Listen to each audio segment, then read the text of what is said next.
Everyone, welcome back to our YouTube channel किताबों की पाठशाला। आज हम पढ़ने वाले हैं क्लास 12th की राजनीतिक विज्ञान के अध्याय 5 समकालीन दक्षिण एशिया को। ये वीडियो इस चैप्टर का पार्ट 1 होने वाला है। ओके, और हमने अभी तक पार्ट 1 से लेकर 4 तक के सारे चैप्टर कवर कर लिए हैं। अगर अभी तक आपने वो नहीं देखे हैं तो लिंक डिस्क्रिप्शन बॉक्स में आप उन्हें वॉच कर सकते हैं। ओके, चलिए इस लेसन को समझना शुरू करते हैं। सो फ्रेंड, जैसा कि इस चैप्टर का नाम है समकालीन दक्षिण एशिया, तो इस चैप्टर में हम यही समझ रहे होंगे कि दक्षिण एशिया क्या है, इसमें कौन कौन से देश जो है वो शामिल है तथा इसकी क्या क्या विशेषताएं हैं, इसके बारे में ही आज के इस वीडियो में हम समझ रहे होंगे। आपको वीडियो ध्यान से देखना है क्योंकि ये 3 टॉपिक कवर करेंगे। पहले तो हम ये करेंगे कि दक्षिण एशिया में होता क्या है ये और इसमें कौन से देश शामिल है। सेकेंड टॉपिक दक्षिण एशिया की क्या क्या विशेषता है, और थर्ड टॉपिक की इनकी यहाँ की जो राजनीतिक प्रणाली है, जो भी देश इसमें शामिल है वो किस सिस्टम से, किस पॉलिटिकल सिस्टम से काम कर रहे हैं। ओके, तो ये तीनों टॉपिक बहुत इंपॉर्टेंट है और एग्जाम में इनसे क्वेश्चन देखने को मिलता है, इसलिए इसको पूरा देखना। अब देखो समकालीन दक्षिण एशिया, जो ये आप मैप देख पा रहे हैं ना स्क्रीन पर, यही है दक्षिण एशिया। यानी कि आपने सुना होगा पूरे विश्व में 7 महाद्वीप है, जिसमें से एक महाद्वीप का नाम है एशिया, और उसी महाद्वीप का ये दक्षिणी हिस्सा है, और इसी दक्षिणी हिस्से को दक्षिण एशिया का नाम दिया गया है। आई होप आप समझ गए होंगे, ये सारे देश ही क्या है, दक्षिण एशिया है। देखो अच्छे से समझते हैं क्या है दक्षिण एशिया, यही हमारे सामने सबसे पहला प्रश्न है। तो देखो दक्षिण एशिया के अंतर्गत बांग्लादेश, भूटान, भारत, मालदीव, नेपाल, पाकिस्तान और श्रीलंका जैसे 7 देश शामिल है। यानी कि जो एशिया महाद्वीप है उसके दक्षिणी हिस्सों में जो 7 देश है, बांग्लादेश, भूटान, भारत, मालदीव, नेपाल, पाकिस्तान और श्रीलंका, इन 7 देशों को दक्षिण एशिया का नाम दिया गया है। यह भौगोलिक दृष्टि से एशिया के दक्षिणी भाग में स्थित है। यानी कि ये जो 7 देश है ये कहाँ स्थित है, भूगोल के हिसाब से, भौगोलिक स्थिति के हिसाब से पृथ्वी के एशिया महाद्वीप के दक्षिणी भाग में स्थित है, इसीलिए इन्हें क्या कहा जाता है, दक्षिण एशिया। इसीलिए इस इलाके को दक्षिण एशिया कहा जाता है। आई होप आपको दक्षिण एशिया समझ आया होगा क्या है दक्षिण एशिया। तो 7 देशों का ऐसा इलाका जो कि एशिया के दक्षिणी भाग में स्थित है, इन सभी देशों को दक्षिण एशिया कहा जाता है। ये आपको ध्यान रखना है, 2 अंक में ये क्वेश्चन आपसे एग्जाम में पूछा जा सकता है। ओके, तो बिल्कुल ध्यान रखना और यही 3 पॉइंट लिख देने हैं, आपको फुल मार्क्स मिल जाएंगे। सो आई होप आपको क्या है दक्षिण एशिया इस डन हो गया होगा। अब चलो इस दक्षिण एशिया की विशेषताओं को देख लेते हैं कि इस दक्षिण एशिया की क्या क्या विशेषताएं हैं।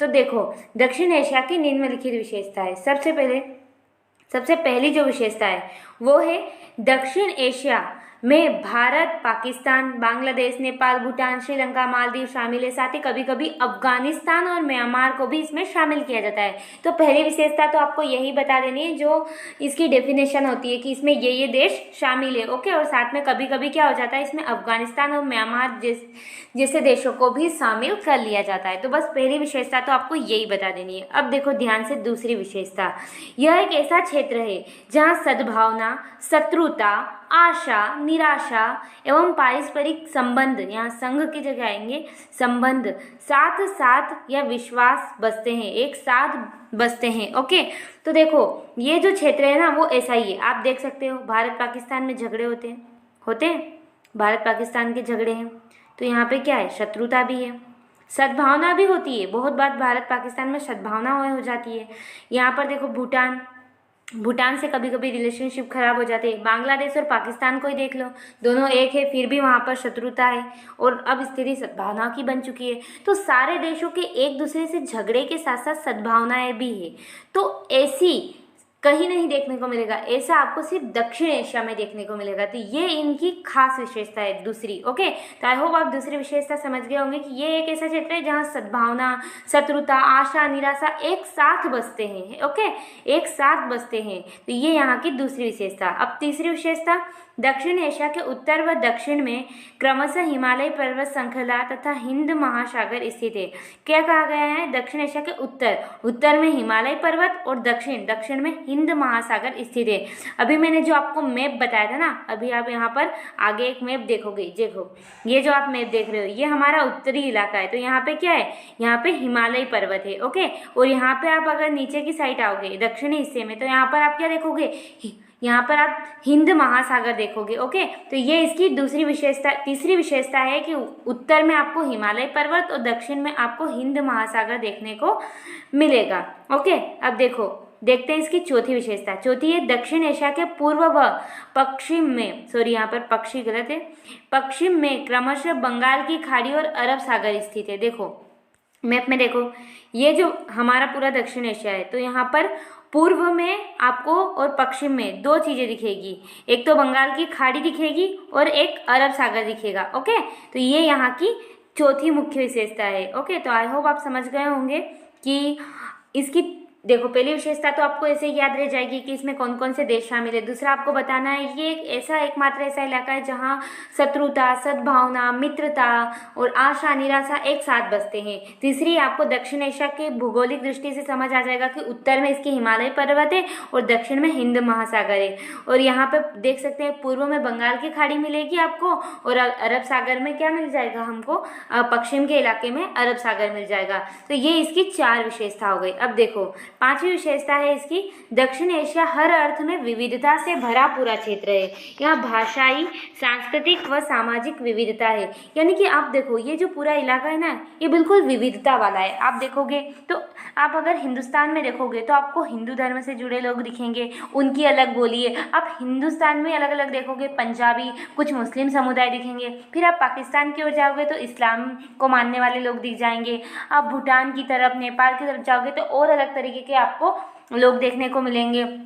आप श्रीलंका में जाओगे तो आपको सिंगली समुदाय के लोग देखने को मिल जाएंगे। तो यहाँ पे सब में क्या है, विविधता है, सब अलग अलग तरह के लोग हैं, सबका पहनावा अलग है, सबकी बोली अलग है।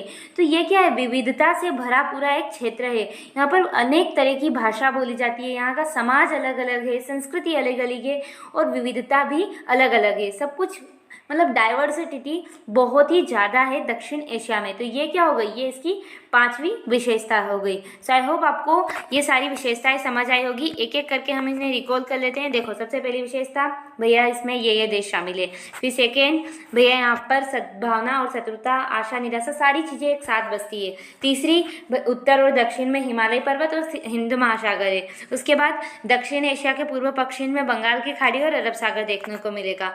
और उसके बाद दक्षिण एशिया में काफ़ी डाइवर्सिटी है, विविधताओं से भरा पूरा हुआ है। हर इलाके में अलग अलग धर्म, समुदाय, भाषा, पहनने का ढंग, आचार विचार में काफ़ी भिन्नता है। तो ये काफ़ी हमें यहाँ पर विविधताएं देखने को मिलती है। तो ये 5 मेन विशेषताएं थी दक्षिण एशिया की। तो ये क्वेश्चन आपको 5 मार्क्सों में, हो सकता है 4 मार्क्स में देखने को मिलेगा। ये क्वेश्चन आता है कि दक्षिण एशिया की विशेषताएं बताइए, तो आपको ये 5 पॉइंट अच्छे से लिख देने हैं। सो आई होप आपको दक्षिण एशिया की 5 विशेषताएं अच्छे से समझ में आ गई होगी। चलिए अब देखते हैं दक्षिण एशिया की राजनीतिक प्रणाली में भिन्नता, यानी कि जो दक्षिण एशियाई देशों है उनकी राजनीतिक प्रणाली में किस तरीके से भिन्नता है। यानी कि जो श्रीलंका है वहाँ किस तरीके का सिस्टम चलता है, किस तरीके से वो देश चला रहे हैं वहाँ की लोग। और फिर हम देखेंगे कि भूटान में कैसे चलता है, पाकिस्तान में कैसे चलता है, और क्या इन सब में एक जैसा है या फिर भिन्नता है, इसके बारे में अभी हम कवर कर रहे होंगे। तो देखो दक्षिण एशिया के 2 देश भारत और श्रीलंका अपनी आज़ादी के बाद से ही लोकतांत्रिक व्यवस्था के आधार पर देश को चला रहे हैं। यानी कि आप देखो जब से हमारा देश आज़ाद हुआ है उसके बाद से हमारे देश में कैसा शासन है, लोकतांत्रिक है। यानी कि जनता के द्वारा जो हमारे नेता होते हैं उनको चुना जाता है और फिर वो क्या करते हैं, प्रशासन को संभालते हैं। तो सेम टू सेम श्रीलंका में भी बिल्कुल ऐसा ही है। तो 2 देशों में तो लोकतांत्रिक व्यवस्था है और वो आज़ादी से ही है। उसके बाद दक्षिण एशिया के और 2 देश पाकिस्तान और बांग्लादेश में लोकतांत्रिक व सैनिक दोनों प्रकार के शासन समय समय पर कायम रहते हैं। अभी वर्तमान में लोकतांत्रिक शासन का स्थापित है या कायम है। देखो पाकिस्तान ऐसा इलाका है कि कभी यहाँ पर लोकतंत्र यानी कि जनता द्वारा जो लोग चुने जाते हैं ना वो शासन करते हैं, और कभी कभी जो सेना में जनरल या कमांडर होते हैं ना वो शासन करते हैं। और कुछ बांग्लादेश का हाल भी ऐसा ही है, ओके।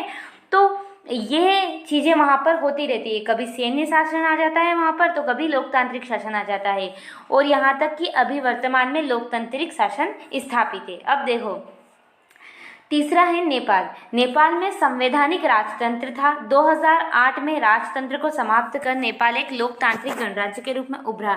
यानी कि 2008 से पहले वहाँ पर राजा रहता था, पर वो किस तरीके से काम करता था? संविधान के अनुसार, संवैधानिक तौर पर। फिर 2008 में क्या हुआ? राजतंत्र को बिल्कुल खत्म कर दिया और लोकतांत्रिक यानी कि जनता का हक से देश चलने लगा। जनता के निर्वाचित नेता के द्वारा देश को वो नेता चलाने लगे। ओके, तो ये यहाँ की जो नेपाल है वहाँ की राजनीतिक प्रणाली है। तो अभी तक हमने कितने देश कवर कर लिए? भारत और श्रीलंका 2, पाकिस्तान और बांग्लादेश 4 और यहाँ पर नेपाल 5 देशों की राजनीतिक प्रणाली हमने समझ ली। उसके बाद हमारा जो छठा देश है वो है भूटान। तो भूटान में संवैधानिक राजतंत्र है। राजा के नेतृत्व में यहाँ बहुदलीय पार्टी से लोकतंत्र स्थापित है।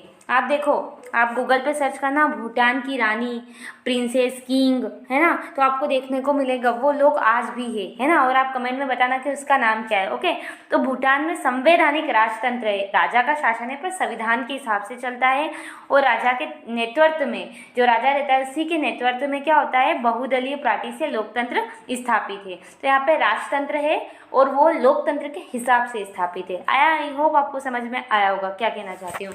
उसके बाद हमारा आखिरी देश रहेगा मालदीव। तो मालदीव में 1968 तक सल्तनत थी। जैसे कि आपने हमारे यहाँ भी जब अकबर और ये सारे लोग आए थे, बाबर वगैरह, तो क्या थी? सल्तनत ही तो चलती थी। तो वहाँ पर सल्तनत चलती थी। फिर 1968 में सल्तनत को समाप्त कर एक गणराज्य के रूप में शासन की अध्यक्षतात्मक प्रणाली को स्वीकार किया गया। यानी कि यहाँ पर 1968 के बाद सल्तनत को खत्म कर दिया गया और गणराज्य तरीके से आज देश यहाँ का चल रहा है, मालदीव। तो ये थी दक्षिण एशियाई देशों की राजनीतिक प्रणाली और आप ही देख सकते हो इनमें विभिन्नता है, पर कहीं ना कहीं एक चीज जो है वो सब में थोड़ी थोड़ी है, वो है लोकतंत्र। देखो, भारत और श्रीलंका में भी क्या है? लोकतंत्र है। एशिया और बांग्लादेश में क्या है? भले ही सैनिक शासन है पर वापस क्या हो जाता है? लोकतंत्र आ ही जाता है। नेपाल में भले ही पहले संवैधानिक राजतंत्र था पर बाद में लोकतंत्र हो गया। भूटान में देख लो आप, राजतंत्र है, अभी भी है, पर वहाँ पर भी क्या है? बहुदलीय पार्टी से लोकतंत्र कायम है। और मालदीव में देख लो, यहाँ पर भी गणराज्य बन चुका है। इसका मतलब ये है कि कहीं ना कहीं इन देशों में लोकतंत्र सबसे ज़्यादा आगे है और इसी के लिए क्या किया गया था? एक सर्वे भी कराया गया था। उसके बारे में भी मैं अभी आपको बताऊंगी, पर अभी आपको ये सारी 5 पॉइंट ध्यान में रखना है क्योंकि क्वेश्चन बन के आता है कि दक्षिण एशियाई देशों की राजनीतिक प्रणाली में भिन्नता है, समझाइए कैसे। तो आपको ये सारे पॉइंट वहाँ पे लिखने हैं। ओके, तो ये आपको अच्छे से ध्यान रखना है। अब चलिए एक सर्वे को देखते हैं जो ये बताएगा कि इन सारे देशों में सबसे ज़्यादा जो वरीयता दी गई थी ना इन देशों ने, वो लोकतंत्र को दी थी। चलो देखो, दक्षिण एशिया में लोकतंत्र का रिकॉर्ड मिला जुला है। देखो मिला जुला है, अभी हमने देखा भले सैनिक शासन था पाकिस्तान और बांग्लादेश में, पर वापस क्या हो गया? लोकतंत्र शासन। तो इस क्षेत्र के 5 बड़े देशों में हाल में ही एक सर्वेक्षण किया गया, एक सर्वे करवाया गया इस इलाके के 5 बड़े देशों में। अब देखो, लोकतंत्र को तानाशाही के ऊपर वरीयता मिली। यानी कि जब सर्वे करवाया गया ना, तो क्या हुआ? देखो, सर्वे करवाने के परिणाम स्वरूप लोकतंत्र को बेहतर बताया गया। आप ही यहाँ पर देख लीजिए, ये इतना जो इलाका है ना, वो लोकतंत्र के लिए, मतलब इतने हिस्से को लोकतंत्र ने मान्यता दी कि हाँ लोकतंत्र होना चाहिए। ओके, तो इसका मतलब ये है कि लोकतंत्र को हर किसी ने सहमत हुए लोकतंत्र से।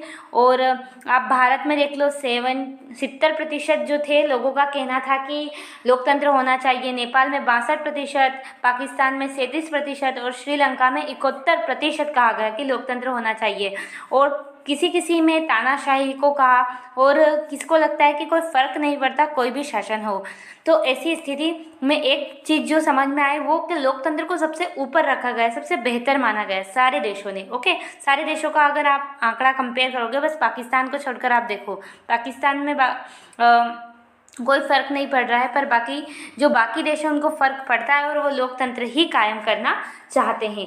तो ये सर्वे क्यों बताया गया? ये हमें ये बताने के लिए कि लोकतंत्र ही सर्वश्रेष्ठ विकल्प है किसी भी देश को चलाने के लिए। सो आई होप आज का यहाँ से इस सर्वे से आपसे कोई भी क्वेश्चन नहीं पूछा जाएगा। ओके, तो आप बिल्कुल चिंता मत करना कि सर्वे से कोई क्वेश्चन आएगा, नहीं आएगा। बस आपको जो मैंने आज 3 क्वेश्चन बताए ने, सबसे पहले आप ये अच्छे से प्रिपेयर करना कि समकालीन दक्षिण एशिया क्या है, है, इसमें कौन कौन से देश है। सेकेंड, आप ये प्रिपेयर करना कि समकालीन दक्षिण एशिया की क्या क्या विशेषता है, मैंने आपको समझाया होगा, आई होप आपको समझ में आया होगा। और उसके बाद तीसरा क्वेश्चन आपको प्रिपेयर करना है कि समकालीन दक्षिण एशिया जो है ना, उसमें ये जो भी राजनीतिक प्रणाली चलती है वो किस तरीके की है, बस आपको ये ध्यान रखना है। ये 3 ही मेन टॉपिक थे, आपको समझ में भी आ गए होंगे और यही 3 टाइप के क्वेश्चन आपको इन टॉपिक से देखने को मिलेंगे। सो आई होप आज का वीडियो आपको पसंद आया होगा। अगर पसंद आया तो प्लीज़ वीडियो को लाइक कर देना, शेयर कर देना एंड इस वीडियो को अपने फ्रेंड्स क्लासमेट के साथ शेयर करना और चैनल को सब्सक्राइब करना। मिलते हैं अपने अगले वीडियो में। धन्यवाद।